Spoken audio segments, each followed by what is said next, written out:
नमस्कार, hello everyone, this में पूजा and वाद मधुवल वाल पैरसी और ऑल एक्सेस सॉल्यूशन। आज हम जानेंगे हेट्रोसाइक्लिक कंपाउंड्स के बारे में। अगर बेसिक आइडिया की बात की जाए तो हेट्रो एटम्स जो होते हैं, जैसे कि आपने सुना होगा फ्यूरॉन, थायोफीन, पायरिडीन, पैरोल, ये सारी चीज़ें मैंने आपको एज ए टेस्ट सीरीज़ में बताया हुआ है। तो हेट्रो एटम्स जो होते हैं, हेट्रो मतलब आपको पता है कि साइक्लिक, हेट्रोसाइक्लिक, तो जिसमें फ्लोरीन, क्लोरीन, ब्रोमीन, आयोडीन हो और ऑक्सीजन, नाइट्रोजन, फास्फोरस, सल्फर। एक साइक्लिक कंपाउंड अगर ऑक्सीजन लेता है, नाइट्रोजन लेता है, फास्फोरस लेता है, S S that is thiophene, arsenic, silicon, ये सारे एटम्स लेता है, तो वो क्या बनाता है? हेट्रो एटम्स बनाता है। अब देखो, हेट्रो एटम्स की बात की जाए तो वो क्या होते हैं? हेट्रोसाइक्लिक। हेट्रो मतलब होता है, मैंने आपको पहले ही बताया, हेलोजेंस के जो ग्रुप होता है, फ्लोरीन, क्लोरीन, ब्रोमीन, आयोडीन, ये सब चीज़ें जो है हेलोजेंस में आती है।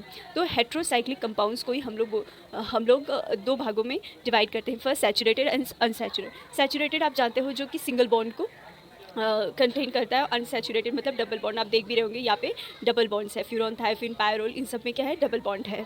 और यहाँ पे ये साइक्लो के जो बने हुए, अगर हम इनको नंबरिंग करें, क्योंकि IPOC नोमेनकल्चर मैंने सुना था 1 2 3, तो 1 मीथेन, इथेन, प्रोपेन, तो प्रोपेनॉन ऐसा बनेगा ये। उसी तरीके से यहाँ पे पायरिडीन, इमाइडिजोल, क्यूनोलाइन, कुछ ऐसे अनसैचुरेटेड हेट्रोसाइक्लिक कंपाउंड्स के एग्जाम्पल दिए गए हैं। अगर हेट्रोसाइक्लिक की बात की जाए तो CSR नेट और गेट एग्ज़ाम में, या फिर आप TRF या BRC कोई भी एग्ज़ाम दे रहे हो, तो वहाँ पे दो ही चीज़ जानना होता है हेट्रो एटम्स में, कि नेमिंग क्या होता है, उनकी प्रॉपर्टीज़ क्या होती है। नेमिंग पर खास करके इतना ज़्यादा ध्यान दिया नहीं जाता, वहाँ पे जाना जाता है रेजोनेंस किसका ज़्यादा है, स्टेबिलिटी किसकी ज़्यादा है, मतलब कि प्रॉपर्टीज़ हम जानते हैं। एक जनरल प्रॉपर्टी होती है कि मतलब it is a colourless, it is a soluble in solvent and insoluble in water, and all these are the general properties. And chemical properties होते हैं कि with respect to the chemicals अगर कोई चीज़ मिलाया जाता है तो क्या बनता है। अब दूसरा चीज़ हम जो जानेंगे, जनरल प्रॉपर्टीज़ आपको बताया मैंने, एरोमेटिसिटी, क्या वो डे बाय हक्कल थियोरी को फॉलो कर रहा है या नहीं। मतलब एक बात याद रखिए, एरोमेटिसिटी को हम लोग डिनोट करते हैं रेजोनेंस एनर्जी। अगर रेजोनेंस एनर्जी ज़्यादा है तो एरोमेटिसिटी ज़रूर ज़्यादा ही होगी। दूसरा है इलेक्ट्रोफिलिक सब्स्टिट्यूशन रिएक्शन, जिससे कि हम लोगों का रिएक्टिविटी ऑर्डर पता लगता है।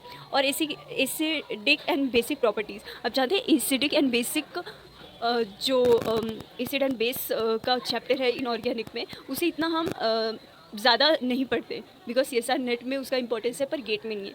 तो उसी चीज़ को अगर आप जानते हैं तो वो प्रॉपर्टीज़ यहाँ पे आप लगा सकते हैं। मैंने ये बताया, resonance energy directly proportional to aromaticity. Resonance energy ज़्यादा है तो वो कंपाउंड एरोमेटिक ज़्यादा होगा। तो यहाँ पे रेजोनेंस एनर्जी को किलो जोल मोल पर उसका जो यूनिट है वो रिप्रेजेंट होता है। यहाँ पे बेंजीन दिया है, उसके बाद आपको थायोल, पायरिडीन, पायरोल और फ्यूरोल दिया हुआ है। इनके जो रेजोनेंस एनर्जी होती है उसे दिया गया है। और एक क्वेश्चन भी है कि benzene, thiophene, pyridine and pyrrole and then furan, ये उनकी एरोमेटिसिटी को डिनोट करता है और वो इसी तरीके के सीक्वेंस में आगे जाएगा।